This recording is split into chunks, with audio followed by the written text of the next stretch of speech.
शहरात भाजपमध्ये बंडखोर कार्यकर्त्यांसाठी मोठा दिलासा देणारा निर्णय समोर आलेला आहे। महानगरपालिका निवडणुकीत अधिकृत उमेदवाराविरोधात लढलेल्या कार्यकर्त्यांना पुन्हा पक्षात घेण्याचा निर्णय भाजप नेते सुधीर मुनगंटीवार यांनी जाहीर केला। पक्षातील शेवटच्या कार्यकर्त्यांचा आवाज केंद्रीय पक्ष नेतृत्वापर्यंत पोहोचावा यासाठी काँग्रेसकडून अभियान सुरू आहे। लवकरच रावेर लोकसभेला नवीन काँग्रेसचे जिल्हाध्यक्ष मिळणार आहेत। जळगावच्या भुसावळमध्ये यंदा आंबा उत्पादन घटल्यानं दर दुपटीनं वाढलेत। अवकाळी पाऊस आणि वादळामुळे पिकाचं नुकसान झालंय। सध्या आंध्र प्रदेश, तामिळनाडू आणि कर्नाटकातून मर्यादित आवक होत असून दर 160 ते 220 रुपये किलो दरम्यान आहेत। आगामी काळात देखील दर चढे राहण्याची शक्यता व्यक्त होते। कोकणातील काजू बागायतदारांवर यंदा निसर्गाचा दुहेरी प्रहार झालाय। बदलतं हवामान, अवकाळी पाऊस आणि उष्माघातामुळे काजू पीक काळवंडलेलं आहे। हापूस नंतर काजूही हातातून गेल्यानं शेतकरी हवालदिल झाले। सांगली जिल्ह्यातील बुर्ली आमणापूर दरम्यान असलेलं ऐतिहासिक बनचप्पा बंद संकटात सापडलंय। सुमारे 80 एकर परिसरातील तब्बल 30% बाभळीची झाडं झपाट्यानं वाळतायत। पाण्याअभावी की अज्ञात रोगामुळे झाडं सुकतायत याचा अद्याप शोध लागलेला नाही। जैवविविधतेसाठी महत्त्वाच्या या अधिवासाच्या संरक्षणासाठी तातडीनं उपाययोजना करण्याची मागणी होती।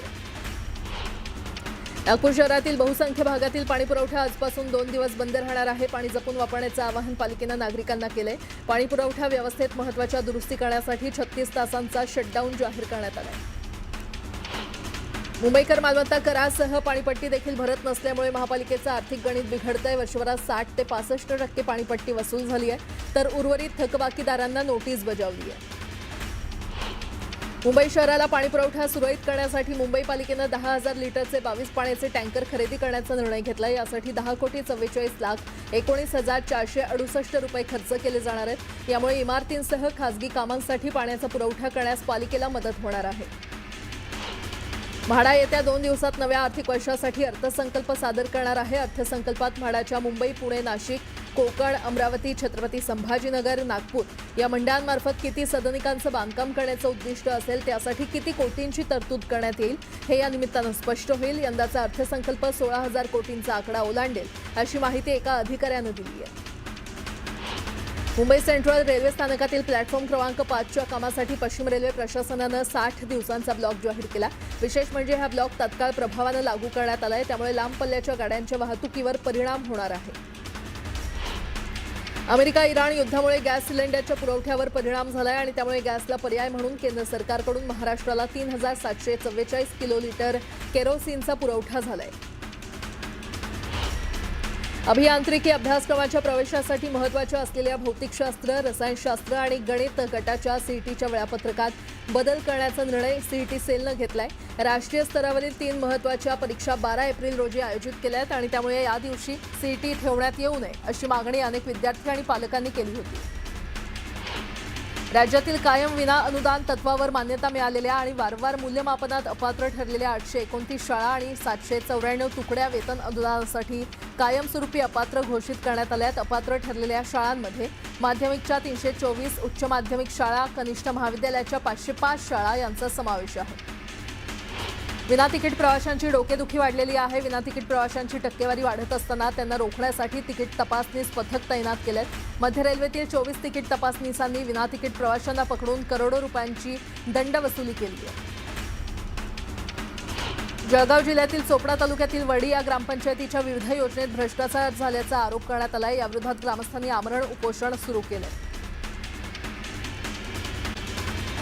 अधिकाऱ्यांकडून अटल घन वन प्रकल्पामध्ये नियमबाह्य कामं दाखवत भ्रष्टाचार झाल्याचा दावा जनशक्ती संघटनेच्या पदाधिकाऱ्यांनी केला। या प्रकरणी पालकमंत्र्यांकडे कारवाईची मागणी करण्यात आली आहे। सांगलीच्या चांदोली अभयारण्यामध्ये गव्याचा उच्छाद वाढलाय। उखुळ येथे गव्यानं मोटारसायकलला धडक दिल्यानं 1 जण गंभीर तर 2 शाळकरी मुलं जखमी झाले आहेत। महिन्याभरात अशा 6 ते 7 घटना घडल्यानं ग्रामस्थांमध्ये भीतीचं वातावरण पसरलंय। लातूर जिल्ह्यातील निलंगा शहराला पाणीपुरवठा केला जाणाऱ्या मागणी धरणाची पाईपलाईन किल्लारी येथे फुटल्यानं पाण्याचा मोठा अपव्यय झाला। गुबाळ आशिव रस्ता रुंदीकरणाचं काम युद्धपातळीवर सुरू आहे आणि या कामादरम्यान यंत्रसामग्रीचा धक्का लागून जमिनीतून जाणारी ही मुख्य पाईपलाईन फुटल्याचं सांगण्यात येतंय। लातूर शहरात दूषित पाणीपुरवठा आणि बंद बस सेवेच्या विरोधात भाजप नगरसेवक आणि पदाधिकाऱ्यांनी मनपाच्या समोर आंदोलन केलं। नागरिकांना मूलभूत सुविधा मिळत नसल्याचा आरोप करत आंदोलनकर्त्यांनी आरोग्य आणि बस सेवेबाबत तीव्र नाराजी व्यक्त केली आहे। गेल्या काही दिवसांपासून मुंबईच्या किमान तापमानात वाढ नोंदली जात होती, मात्र सोमवारी मुंबईतील किमान तापमानात रविवारच्या तुलनेत 3 अंशांनी घट झाली आहे। यामुळे गेल्या काही दिवसांच्या तुलनेत मुंबईकरांना पहाटे काहीसा गारवा अनुभवायला मिळाला। तसंच सध्या शहरात रात्रीच्या वेळी देखील गार वारे वाहत असल्यानं दिलासा मिळतोय। मुंबई महापालिकेचा सन 2026-27चा तब्बल 80,952 कोटींच्या अर्थसंकल्पाला स्थायी समितीनं मंजुरी दिली आहे। स्थायी समितीला 800 कोटींचा विकास निधी उपलब्ध करून देण्यात आला आहे। या विकास निधीचं वाटप कसं करणार, कोणत्या पक्षाला किती निधी मिळणार, उबाठाच्या नगरसेवकांना किती निधी मिळणार याबाबत आता उत्सुकता आहे। मुंबईतील शेकडो बेकऱ्यांना गॅस टंचाईची झळ सोसावी लागते। विजेवरील भट्ट्यांचा खर्च अफाट असल्यानं तोही पर्याय अवलंबण्यास व्यावसायिक तयार नसल्याचं कळतंय। विजेच्या वाढत्या दरामुळे उत्पादन खर्चात 30 ते 40% वाढ झाली आहे। ठोस उपाययोजना न केल्यास येत्या काळात मुंबईकरांना पाव, ब्रेड, टोस्ट आणि खारी महागण्याची शक्यता आहे। सांगलीच्या कुपवाडमध्ये देशी दारू दुकानात सचिन माने यांचा धारदार शस्त्रानं खून करण्यात आला। अज्ञात हल्लेखोर पसार झाले असून परिसरात भीतीचं वातावरण आहे। पोलिसांनी घटनास्थळी धाव घेऊन तपास सुरू केलाय। छत्रपती संभाजीनगर जिल्ह्यातल्या बिडकीन शासकीय रुग्णालयामध्ये मोफत होणाऱ्या कुटुंब नियोजन शस्त्रक्रियेसाठी लाच मागितल्याचा धक्कादायक प्रकार उघडकीस आलाय। लाचलुचपत प्रतिबंधक विभागानं सापळा रचून वैद्यकीय अधीक्षक डॉक्टर विजय बजरंग दळवी आणि सफाई कर्मचारी नारायण हरिश्चंद्र ब्राह्मणे यांना ताब्यात घेतले। गेल्या काही वर्षांपासून भोगवटा प्रमाणपत्राशिवाय इमारतींमध्ये राहणाऱ्या रहिवाशांना आता दिलासा मिळणार आहे। भोगवटा प्रमाणपत्र नसलेल्या इमारतींना हे प्रमाणपत्र देण्याकरता मुंबई महापालिका प्रशासनानं अभय योजना आणण्याचं ठरवलंय। तसंच 17 नोव्हेंबर 2016 पर्यंतच्या इमारतींना या अभय योजनेअंतर्गत ओसी मिळू शकणार आहे। पारनेर तालुक्यातील टाकळी ढोकेश्वरमध्ये प्रलंबित वीज प्रश्नावरून शेतकऱ्यांचा संताप उसळलाय। RDSS योजनेतील सिंगल फेज कनेक्शन 3 वर्षांपासून रखडल्यानं शेकडो शेतकऱ्यांनी महावितरण उपअभियंता कार्यालयावर मोर्चा काढला। अधिकाऱ्यांना बांगड्यांचा आहेर देत कार्यालयाला टाळं ठोकून ठिय्या आंदोलन करण्यात आलं।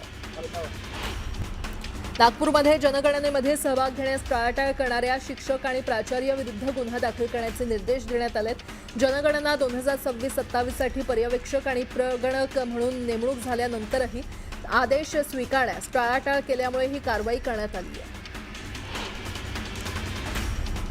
चंद्रपूरच्या भद्रावती येथे एसटी बस डिवायडरला धडकून रस्त्याच्या खाली उतरली। बस चालक मद्यधुंद अवस्थेत असल्याचं समोर आल्यानं बस चालकावर कारवाईची मागणी केली जाते। मुंबईत मतदार याद्यांच्या फेर तपासणीसाठी शिवसेनेची महत्त्वाची बैठक पार पडली। संसदीय गटनेते श्रीकांत शिंदे आणि माजी खासदार राहुल शेवाळे उपस्थित होते। निवडणूक आयोगाच्या SIRच्या मोहिमेच्या पार्श्वभूमीवर पदाधिकाऱ्यांना सखोल तपासणीचे निर्देश देण्यात आलेत। अवैध मतदार वगळून त्रुटी दूर करण्यासाठी सहकार्य करण्याचं आवाहन करण्यात आलं। रविवारी सिक्कीमच्या मंगन जिल्ह्यात मुसळधार पाऊस आणि हिमवृष्टी झाली। यामुळे भूस्खलन झालं आणि लाचेन चुंगथांग रस्त्याच्या परिसरात 1500 पर्यटक अडकले। प्रशासनानं अडकलेल्या पर्यटकांच्या बचावासाठी बचाव कार्य सुरू केलंय। पश्चिमी वाऱ्यांच्या प्रभावामुळे उत्तर भारताच्या हवामानात मोठा बदल दिसून आलाय। यूपीमध्ये गेल्या 72 तासात अवकाळी पाऊस, वादळी वारे आणि वीज पडून 15 जणांचा मृत्यू झालाय तर अनेक जण जखमी झालेत।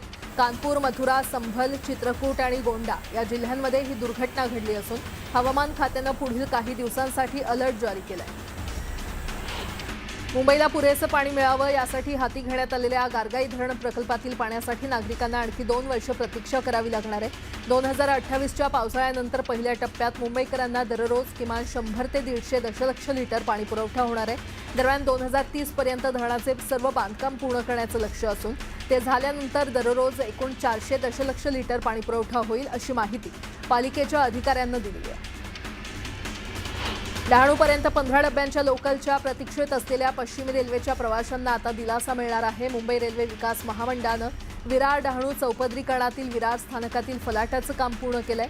यामुळे आता विरार डहाणू दरम्यान 15 डब्बा लोकल चालवण्याचा मार्ग खुला झालाय। मुंबई ते विजयदुर्ग रोरो प्रवासी सेवेला तुर्तास विराम देण्यात आलेला आहे। समुद्रातील तरंगत्या कचऱ्यामुळे जहाजाच्या इंजिनात बिघाड झाल्यानं हा निर्णय घेण्यात आलाय। अवघ्या महिन्याभरातच सेवा थांबवावी लागली असून सध्या एकच इंजिन कार्यरत आहे।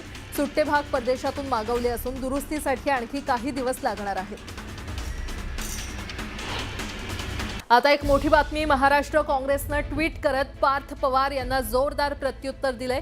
पार्थ पवारांवर टीका करताना काँग्रेसनं कृतज्ञ असा उल्लेख केलाय। पार्थ पवार हे महाशक्तीसमोर सरेंडर झाल्याची टीका देखील काँग्रेसनं केली आहे। तर काँग्रेसचा डाऊनफॉल सुरू झाल्याची टीका पार्थ पवारांनी केली होती आणि त्यानंतर आता काँग्रेसकडून प्रत्युत्तर देण्यात आले। तर नेमकं काय ट्विट करण्यात आलंय आपण ते पाहूया। धड भाषणही देता न येणाऱ्या कुटुंबियांच्या पूर्वपुण्याईवर आताच खासदार झालेल्या मुलानं काँग्रेस पक्षाच्या डाऊनफॉल बद्दल बोलणं म्हणजे जरा जास्तच नाही झालं का? स्वतःच्या वडिलांच्या संशयास्पद अपघाती मृत्यूनंतर लगेच जमीन घोटाळ्यातील चौकशीतून बचावासाठी राजकीय सोय म्हणून शांत राहणाऱ्या महाशक्तीसमोर सरेंडर झालेल्या या कृतज्ञ मुलानं काँग्रेस पक्षाबद्दल न बोललेलंच बरं राहील। या मुलाच्या वडिलांना न्याय मिळवून देण्यासाठी कर्नाटक सरकारनं त्यांच्या राज्यात FIR नोंद करून घेतला। तिथे सरकार काँग्रेस पक्षाचं आहे। काँग्रेस पक्षाचेच बारामती विधानसभा पोटनिवडणुकीतील अधिकृत उमेदवार त्या संशयास्पद अपघाताचा महाराष्ट्रात गुन्हा नोंद करा, निवडणुकीतून माघार घेईन अशी मागणी करतायत। यावरही या कृतज्ञ मुलानं बोलायला हवं असं ट्विट काँग्रेसकडून करण्यात आलंय। गंगा नदी पूर्णपणे दूषित झाल्याच्या पार्श्वभूमीवर इचलकरंजी परिसरात संतापाची लाट उसळलेली आहे। प्रोसेस उद्योगांमधून बाहेर पडणारं रसायनयुक्त सांडपाणी थेट नदीत सोडलं जात असल्यानं पाणी पिण्यास अयोग्य झालं असून शेतकऱ्यांना गंभीर फटका बसतोय। येत्या 8 दिवसात पंचगंगा नदीवर तोडगा नाही निघाला तर शिरोळ तालुका बंद ठेवण्यात येईल असा इशारा आंदोलनकर्त्यांकडून देण्यात आलाय। उत्तराखंडमधील श्रीनगर इथून एक अत्यंत हृदयद्रावक घटना समोर आली आहे। लाकूड उपलब्ध न झाल्यामुळे एका तरुणीचा अंत्यसंस्कार डिझेल, टायर, जुने कपडे आणि गाद्यांच्या सहाय्यानं करण्यात आला। ही वेदनादायक घटना पाहून उपस्थित नागरिकांचे देखील डोळे पाणावले। दौंड तालुक्यातील दहिटणे परिसरात बिबट्याचा मुक्त संचार पुन्हा एकदा समोर आला। एका शेतकऱ्यानं हा थरार आपल्या कॅमेऱ्यात कैद केलाय। भर दिवसा बिबट्या दर्शन देत असल्यानं संपूर्ण परिसरात दहशतीचं वातावरण पसरलंय।